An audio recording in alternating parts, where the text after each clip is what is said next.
The advertisement ran in Harper's Weekly throughout the 1880s. A finely engraved Merwin Hulbert revolver, presented as the choice of gentlemen and frontier professionals. 6 shots, top break frame, a barrel that twists to eject every spent cartridge in one lightning motion. It was superior to anything Colt or Smith and Wesson offered, and customers gladly paid the premium.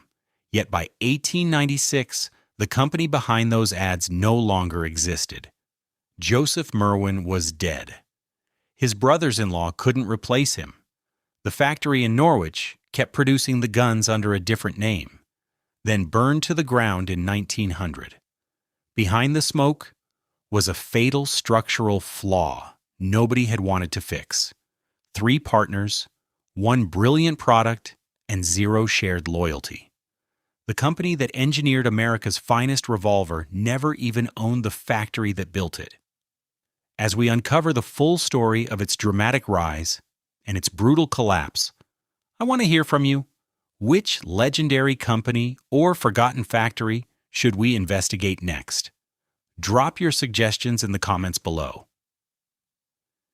And if you love stories of industrial empires, brilliant innovations, and the fateful decisions that changed history, hit subscribe and turn on notifications so you don't miss what's coming.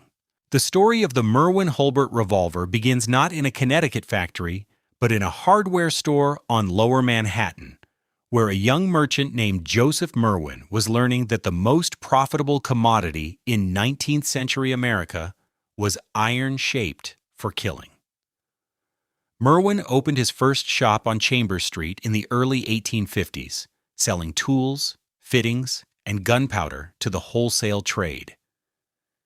He was a businessman of conventional ambition, working in an unconventional moment. The country was sliding toward a civil war that would consume 4 years and 600,000 lives. And Merwin understood before most of his competitors that every approaching conflict was first an opportunity to sell weapons to whichever side wrote the contract. The Civil War transformed Merwin from a middling hardware dealer into a man of significant capital.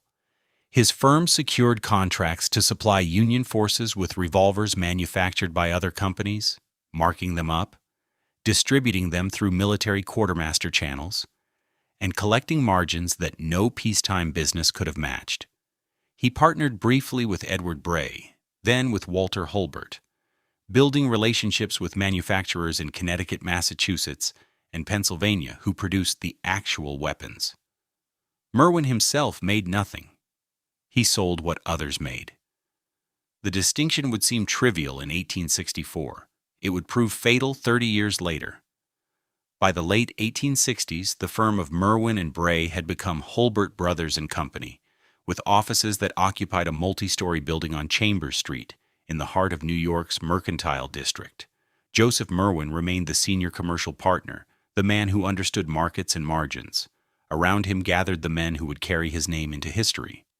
William A. Hulbert and Milan H. Hulbert were brothers from a Hartford family with mechanical aptitude and patent ambitions. They were not gunsmiths in the traditional sense. They were inventors of the new American type, men who saw firearms not as craft objects, but as engineering problems waiting to be solved by clever mechanisms and protected by clever lawyers. Here's the thing about the post-war American arms market. The wartime contracts had ended.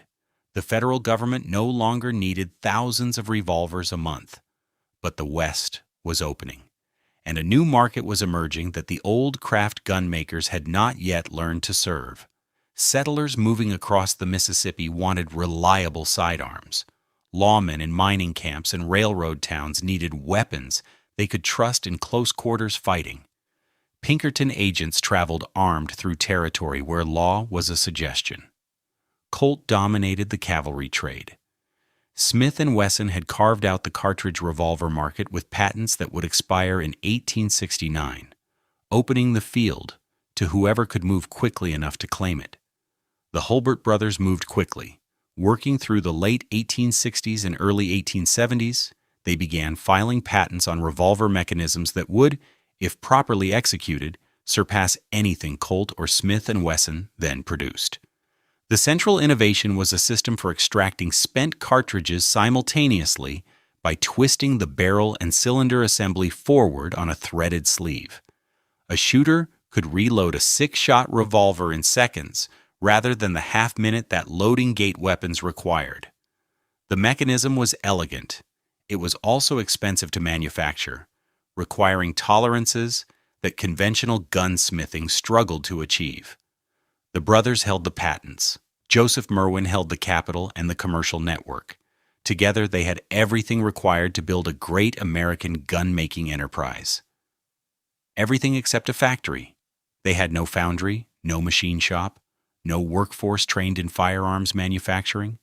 They had spent 20 years building a marketing organization that bought guns from other people and sold them under various names. Changing that fundamental structure would have required investments and entanglements that none of the partners seemed willing to undertake. They were merchants who had become patent holders. They were not, and would never become, manufacturers. The decision that would define the company's entire existence was therefore not a decision at all. It was a default. Rather than build their own factory, the partners would contract out the actual production of their revolvers to an existing firm. The choice fell on Hopkins and Allen, a Norwich, Connecticut manufacturer founded in 1868 by 3 machinists hungry for work and willing to take on contract production for whoever could pay. The contract was signed in the early 1870s. The terms gave Merwin Hulbert exclusive rights to sell guns manufactured under their patents. The factory remained Hopkins and Allen property. The workers remained Hopkins and Allen employees.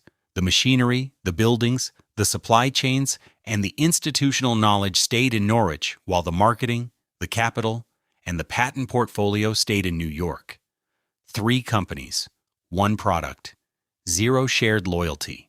The fault line was set. The first Merwin Hulbert revolvers left the Hopkins and Allen factory in 1876.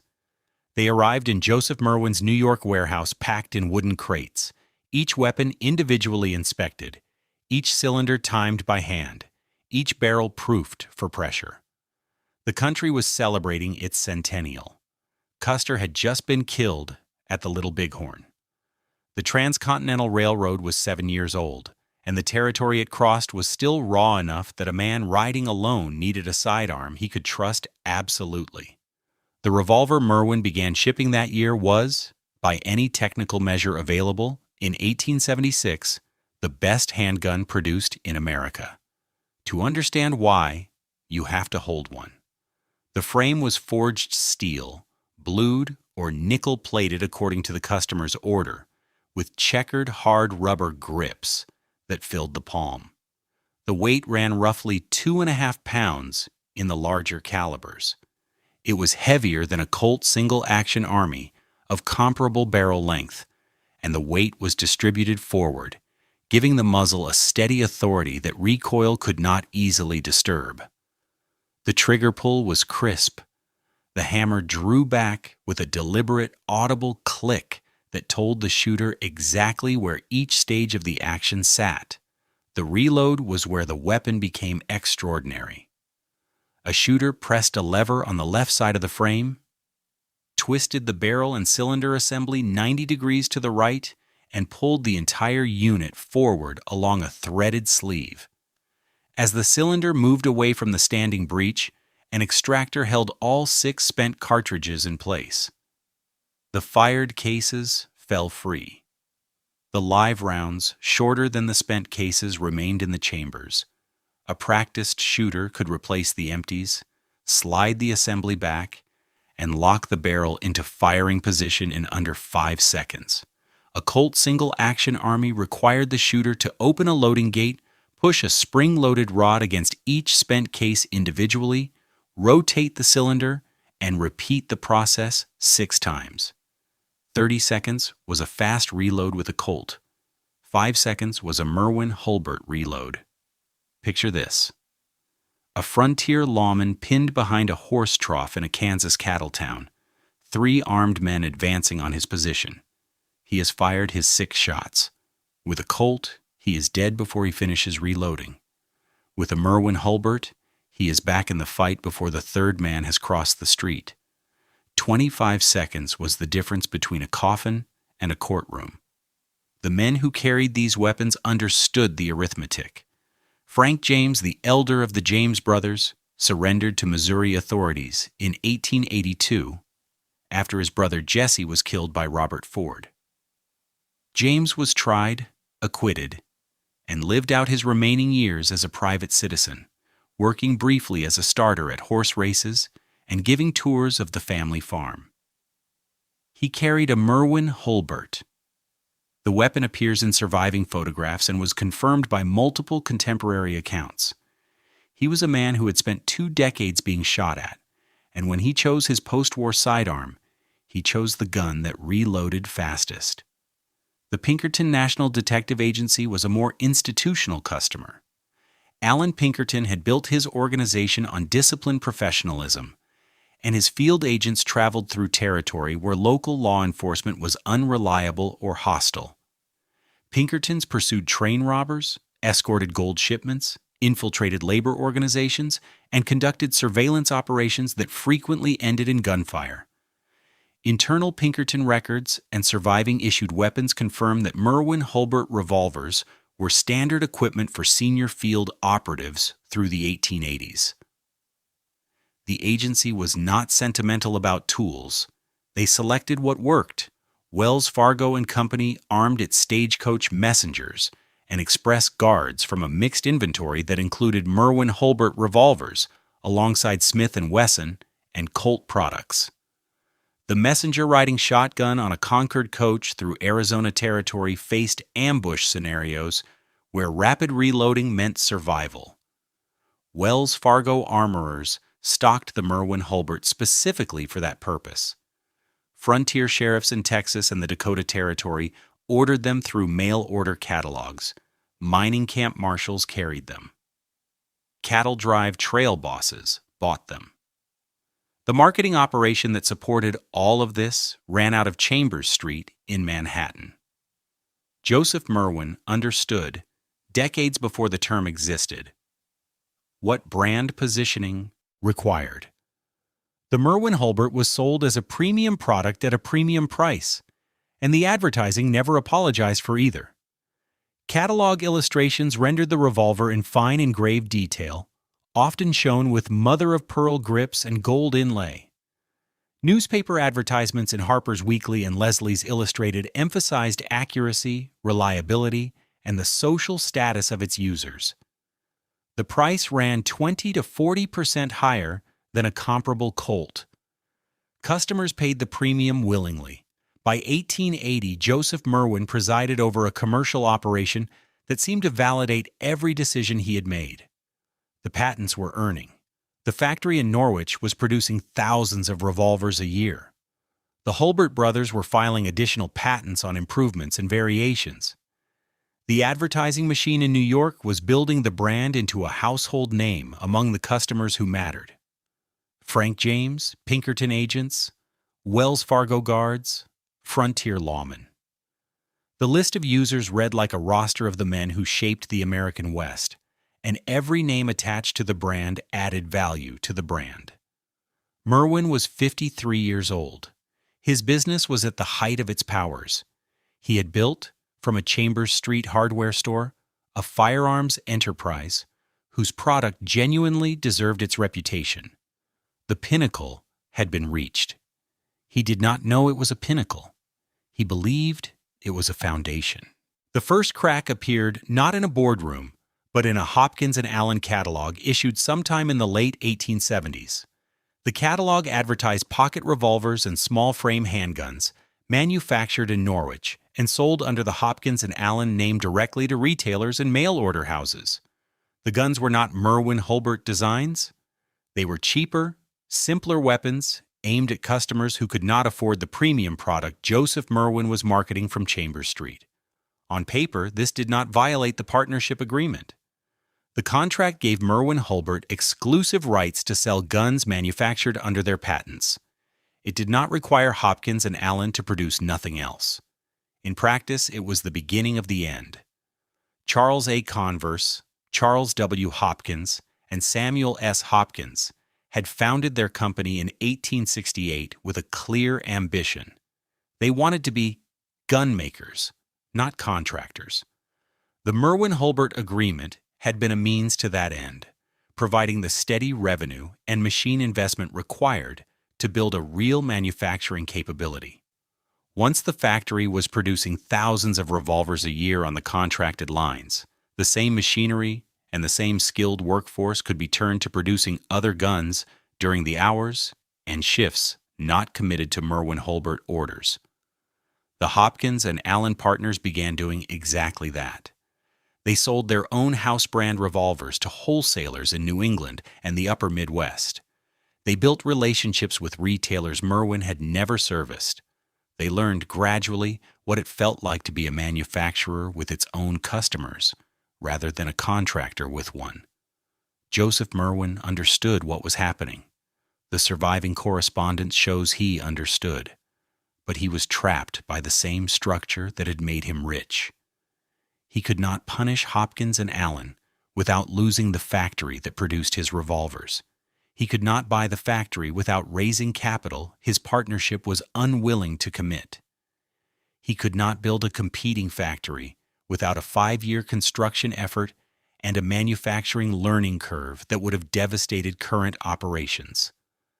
The leverage Hopkins and Allen now possessed was the leverage every contractor possesses against every brand that does not own its production.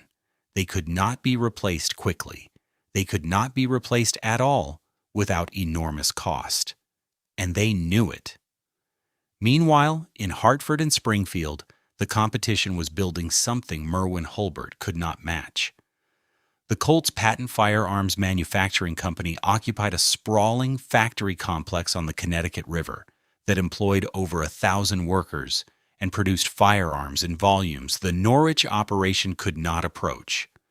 Colt's single-action Army revolver, adopted by the United States Army in 1873, was being manufactured at a rate of approximately 15,000 units per year through the late 1870s and into the 1880s.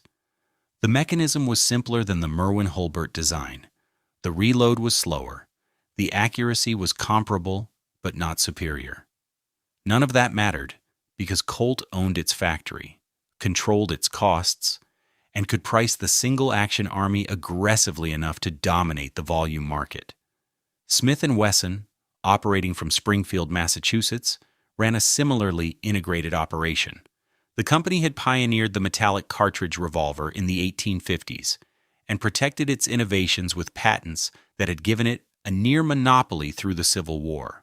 By 1880, those patents had expired, but Smith & Wesson had used the patent years to build a manufacturing organization that competitors could not easily challenge.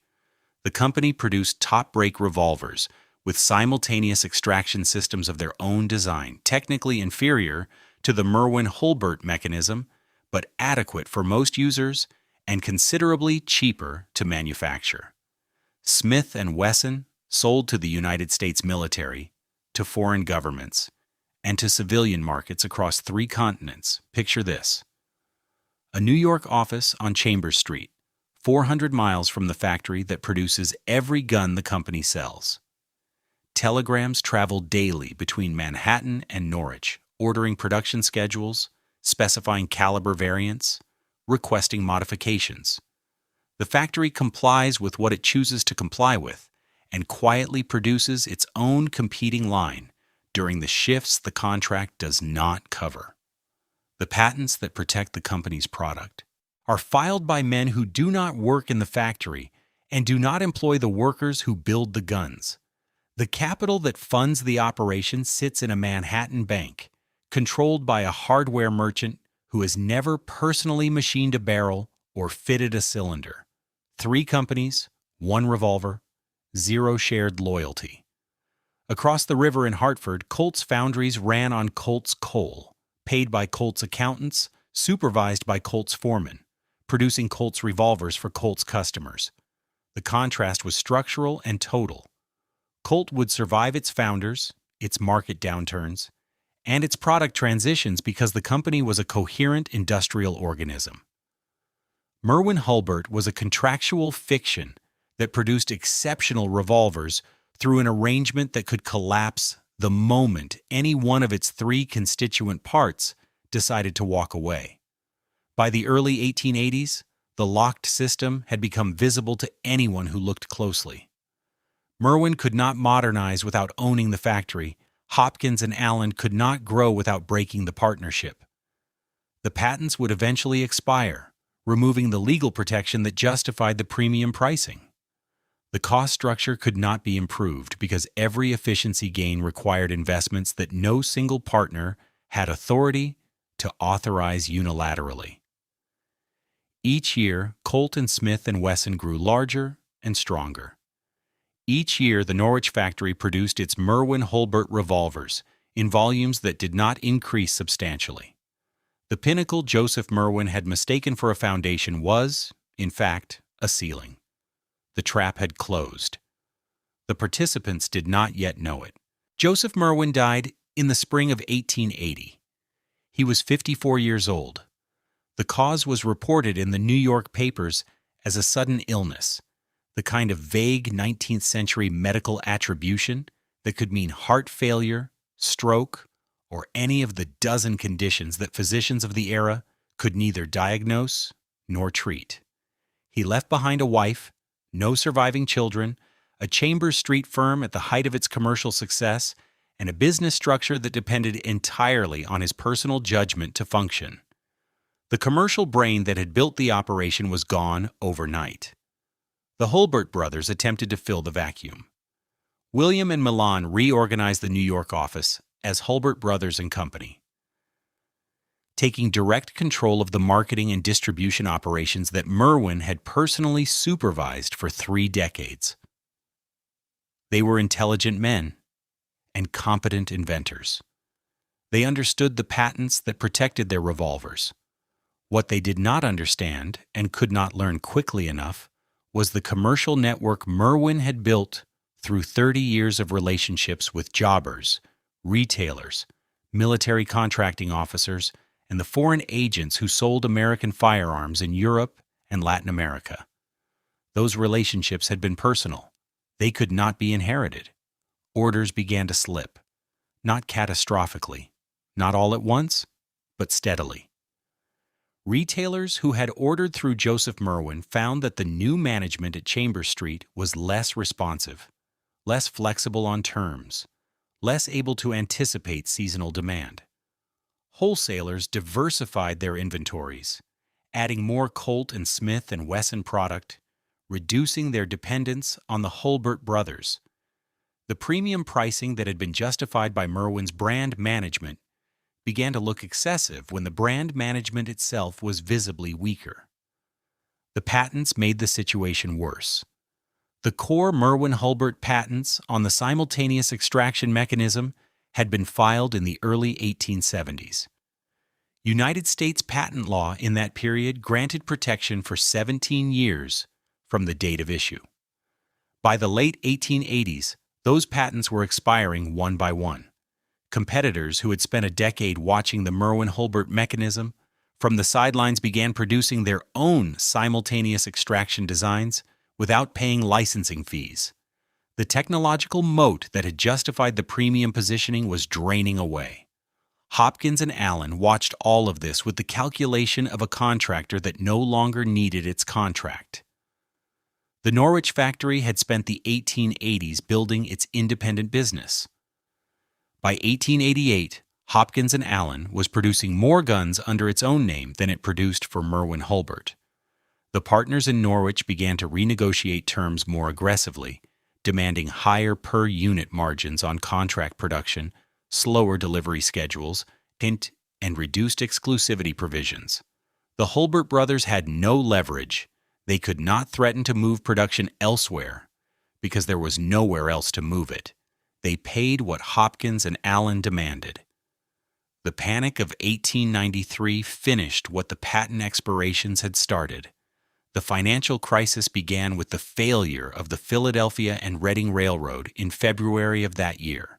spread through the banking system over the spring and summer, and produced the deepest depression the United States had experienced to that point. Credit markets froze. Retailers could not finance inventory. Wholesalers cut their orders by half. Consumer spending on premium products collapsed first and recovered last. A customer who had paid $40 for a Merwin Hulbert in 1888 was now buying a $12 Iver Johnson or a $15 Hopkins and Allen house brand revolver. The functional gap had narrowed. The price gap had not. Hulbert Brothers and Company began missing payments to suppliers in late 1893. The firm reorganized twice during 1894 and 1895, each reorganization shedding employees, reducing inventory commitments, and consolidating offices. The Chambers Street building that had housed the operation for 2 decades was given up. The reduced staff moved to smaller quarters. The advertising budget that had built the brand vanished. The catalogs grew thinner. The trade press coverage that Merwin had cultivated for 30 years dwindled to nothing. In March of 1896, Hulbert Brothers and Company entered formal bankruptcy proceedings. The firm's assets were inventoried, valued, and offered at auction. The Chambers Street furniture went first, then the office equipment, the trade catalogs, the correspondence files. The trademarks for the Merwin Hulbert name passed to a creditor who held them for several years without producing any guns under them. The remaining inventory of finished revolvers was sold to wholesalers at substantial discounts. The patents had already expired or were about to expire. They were worthless. The firm that had marketed the finest revolver in America vanished from the New York commercial directory by 1897. The Hulbert brothers themselves slipped into obscurity. William and Milan are difficult to trace in surviving records after the bankruptcy. They appear briefly in connection with other business ventures and patent filings, none of which produced significant results. They had been the inventors and patent holders of a revolver that genuinely deserved its reputation, and when the partnership that had carried their work into the world collapsed, they collapsed with it. Hopkins and Allen, however, kept going. The Norwich factory continued producing firearms throughout the bankruptcy of its former partner. The skilled workforce remained. The machinery remained. The customer relationships that the Hopkins and Allen partners had built through 15 years of independent operation remained.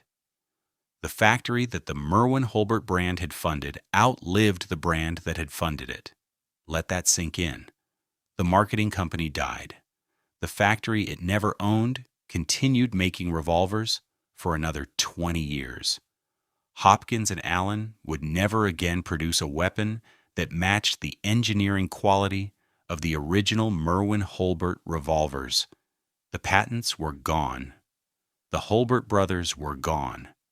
The institutional knowledge that had made the partnership briefly extraordinary scattered with the bankruptcy auction. What remained in Norwich was a competent mid-tier gun factory producing competent mid-tier revolvers, indistinguishable from a dozen other Connecticut firms that filled the same market segment. The pinnacle had been brief, the fall had been complete. The fire came in 1900. It started in the finishing department of the Hopkins and Allen factory on a Friday afternoon in February, spread through wooden floors saturated with decades of cutting oil and gun-bluing chemicals, and consumed roughly half the manufacturing complex before the Norwich Fire Companies brought it under control. The trade press covered the blaze briefly. No workers were killed. The owners announced their intention to rebuild, secured insurance proceeds, and within 8 months had restored production on the surviving lines and added new buildings to replace what the fire had taken. The rebuilt factory was modern in the way that turn-of-the-century industrial facilities were modern. Electric lighting replaced the gas fixtures. Belt-driven machinery ran from a centralized steam plant. The workforce expanded briefly to nearly 300 men. For a few years, it seemed that Hopkins and Allen would emerge from the rebuilding stronger than before, an established gunmaker entering the 20th century on its own terms. The reality was less generous. The company spent the early 1900s producing inexpensive revolvers, shotguns, and rifles for the budget end of the firearms market. The premium engineering culture that had briefly flourished under the Merwin Hulbert partnership did not survive the fire, the bankruptcy, or the personnel changes of the previous decade. The First World War offered a final opportunity. European governments placed enormous orders for small arms during 1914 and 1915, and Hopkins and Allen secured a contract with the Belgian government to produce Mauser pattern rifles. The contract should have transformed the company. Instead, it destroyed it. The manufacturing tolerances required for military rifles exceeded what the Norwich operation could deliver. Quality problems multiplied. Deliveries fell behind schedule. The Belgian government canceled portions of the contract and withheld payment on disputed deliveries. By 1916, Hopkins and Allen was insolvent. The factory closed. The machinery was sold to other manufacturers. The buildings passed through several owners over the following decades, used for textile production, light manufacturing, and eventually warehouse storage. Before falling into the slow decay that characterized most of Norwich's industrial inheritance, Norwich itself entered the long depression that gradually emptied the Connecticut River valleys throughout the 20th century. The textile mills closed. The brass foundries closed. The small manufacturers that had clustered along the Thames River and its tributaries shut down one by one as production migrated south, then overseas. The population that had supported the factories aged and dispersed. By 1950, the town that had produced one of the finest revolvers in American history was a regional commercial center with no significant industrial base. The streets that had once echoed with shift whistles and the rumble of freight wagons fell quiet. The Merwin Hulbert revolver vanished from public memory in those same decades. The men who had carried the guns died. The frontier they had policed ceased to exist as a living reality and became material for movies. Hollywood westerns settled on Colt and Winchester as the iconic firearms of the period, partly because those companies still existed and had marketing budgets, partly because the simpler designs were easier to handle on a film set. The Merwin Hulbert, with its complex twist-barrel mechanism and its short production history, slipped out of the cultural narrative entirely. Surviving guns sat in attics, in cedar chests, in the bottom drawers of farmhouse dressers. The grandchildren who inherited them often did not know what they had. The collectors found them in the 1960s. American firearms collecting had grown into a serious hobby by the post-war decades, with specialized journals, regular auctions, and a developing body of scholarship on individual makers.